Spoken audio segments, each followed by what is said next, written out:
Donc on reproche essentiellement à Molière d'utiliser une forme haute pour finalement un argument très bas, pour un argument comique.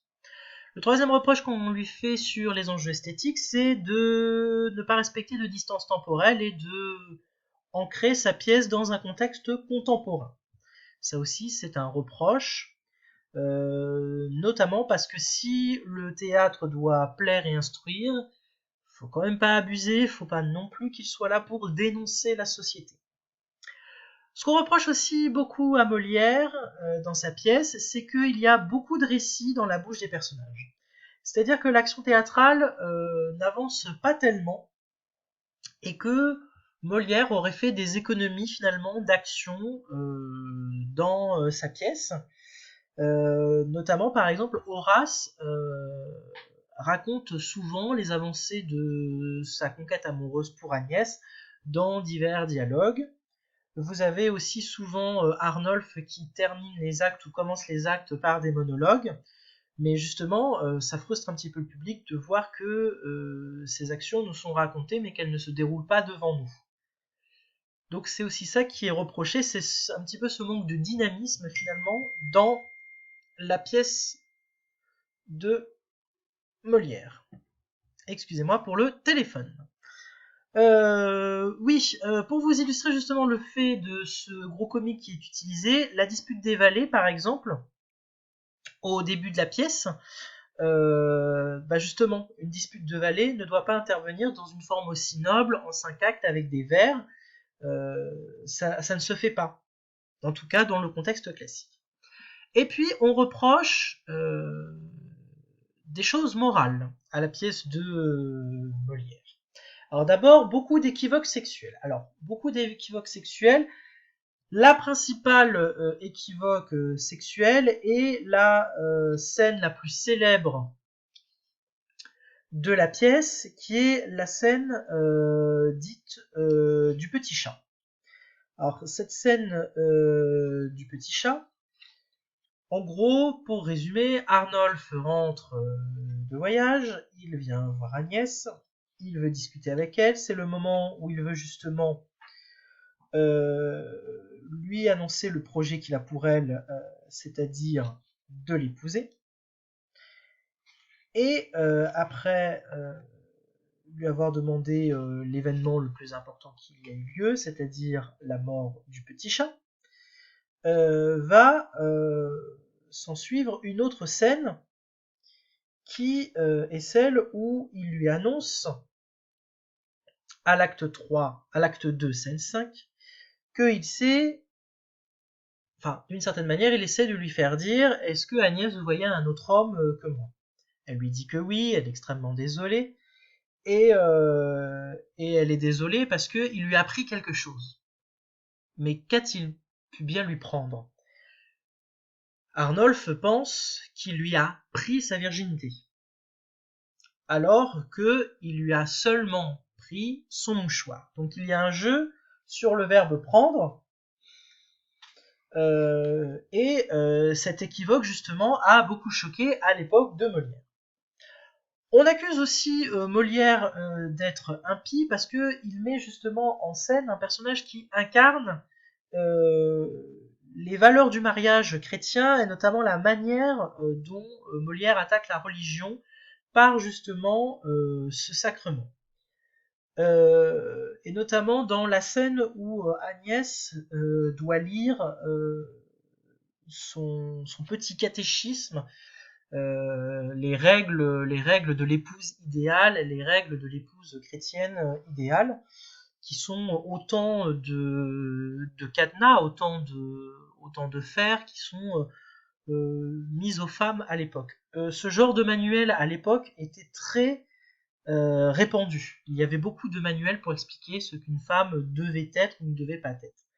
On l'a vu dans la séance précédente, il y avait des traités pour expliquer comment on devait éduquer les femmes, mais il y avait énormément de traités et de manuels pour expliquer quels étaient les devoirs de la femme envers l'homme et envers Dieu.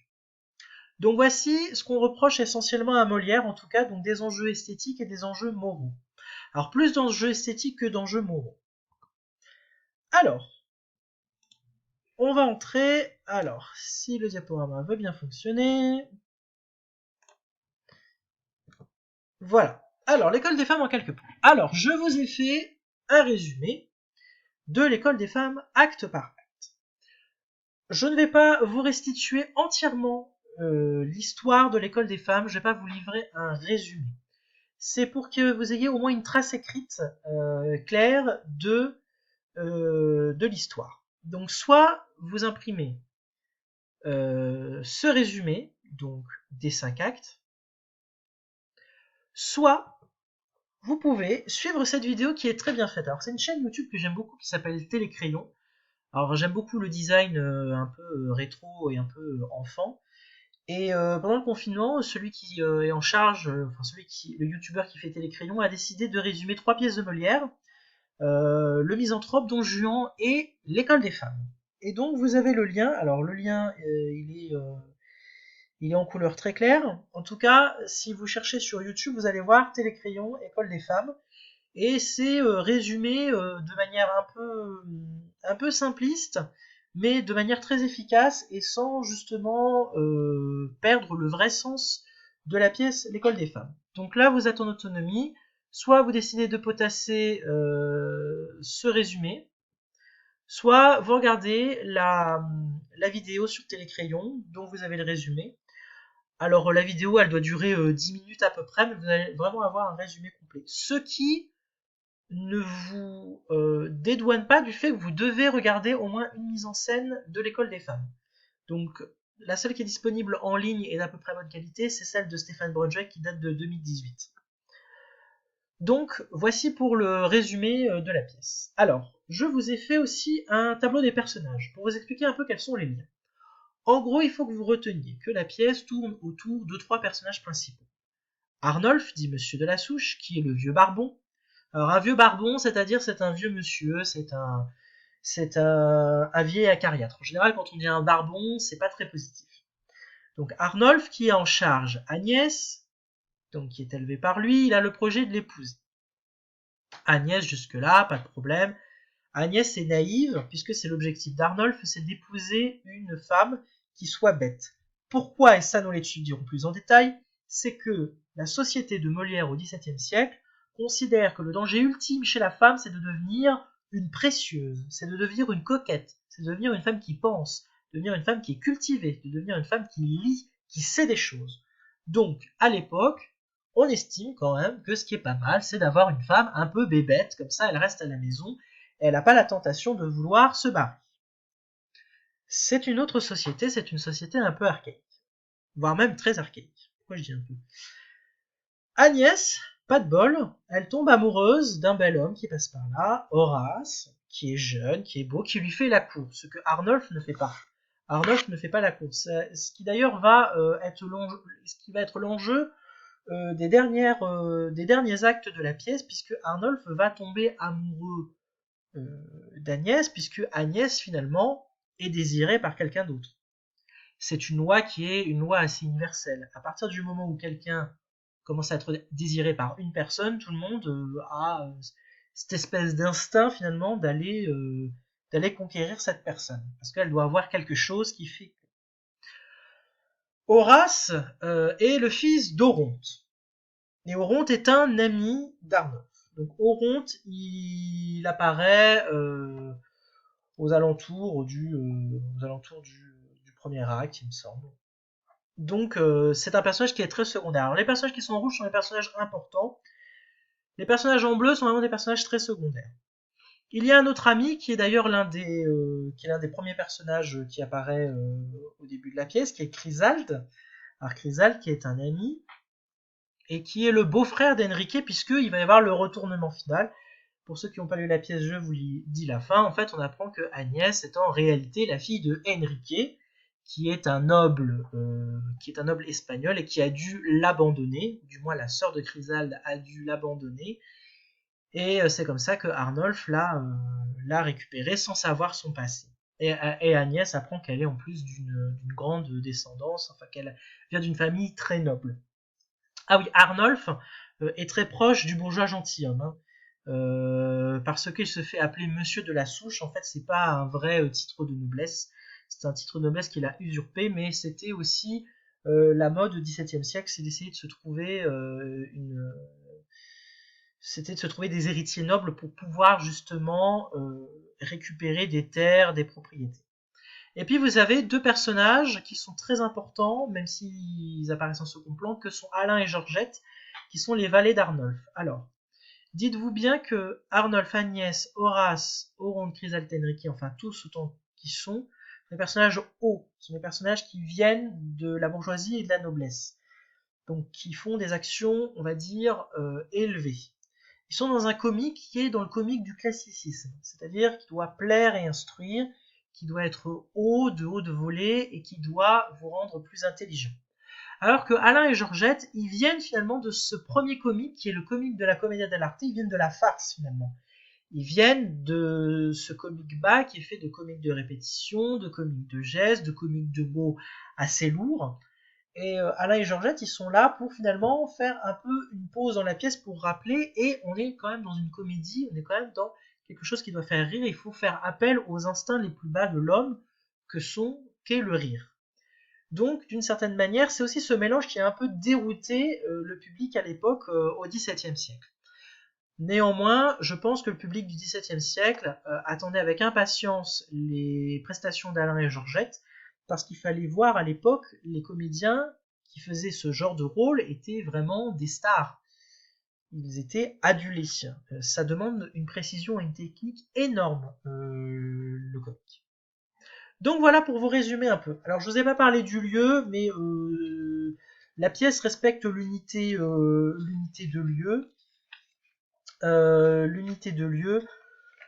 La scène est dans une place de ville. Alors c'est assez stéréotypé les lieux au théâtre au XVIIe siècle. En gros, la tragédie ça se passe à l'intérieur d'un palais et la comédie ça se passe dans une place de ville, devant une maison, sur une place de marché.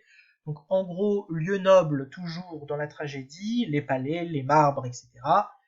Place de ville avec de la terre battue, etc. Limite un paysage urbain ou un paysage campagnard quand on parle de la comédie. Et l'unité de temps, elle est respectée aussi, même si c'est pas l'unité la plus flagrante en tout cas dans cette pièce. Alors, 4 mises en scène. Alors, première chose à vous dire sur la mise en scène de l'École des femmes, c'est une pièce qui est très souvent jouée. C'est une pièce qui est présente tous les ans sur toutes les scènes de France. Mais le théâtre de Molière aujourd'hui est un théâtre qui est un théâtre déconsidéré. C'est-à-dire que ça fait pas assez intellectuel de jouer du Molière, ça fait pas assez haut et c'est souvent réservé à des théâtres qui sont des théâtres très classiques. La Comédie Française, qui est le principal théâtre de Paris et le principal théâtre de France, qui est l'héritier d'ailleurs de la troupe de Molière, est celui qui joue le plus de Molière dans l'année. Mais il y a beaucoup de scènes en France qui ne jouent pas du Molière. Et pourtant, c'est l'auteur le plus célèbre, c'est l'auteur le plus connu de France. Les Anglais ont Shakespeare, nous on a Molière. C'est une institution en France, au point d'ailleurs que Molière va sûrement être inhumé au Panthéon prochainement. Donc c'est un peu un paradoxe. Comme je disais, la carrière de Molière est faite de farces, est faite de comédies un peu basses, qui sont donc héritières de la commedia dell'arte italienne, et puis à la fin de sa vie, vous avez ce qu'on appelle des comédies sérieuses. Alors on considère qu'il y a 4 grandes comédies sérieuses. Alors l'École des femmes fait partie de ces comédies sérieuses, mais c'est un peu à la frontière. Vous avez Don Juan, Le Misanthrope et Tartuffe, qu'on considère comme les 3 grandes comédies sérieuses de Molière, c'est-à-dire des comédies qui sont très graves, qui dénoncent la société. Tartuffe dénonce la religion et ce qu'on appelle les faux dévots. Le Misanthrope dénonce la société de cour et la société des salons au XVIIe siècle. Don Juan, c'est particulier parce que Don Juan n'est pas réellement en fait une dénonciation des séducteurs et du libertinage. C'est une attaque qui est assez différente. Les mises en scène de Molière, il y en a eu depuis tout temps. Alors, je vais vous faire un rapide aperçu de 4 mises en scène importantes de l'École des femmes.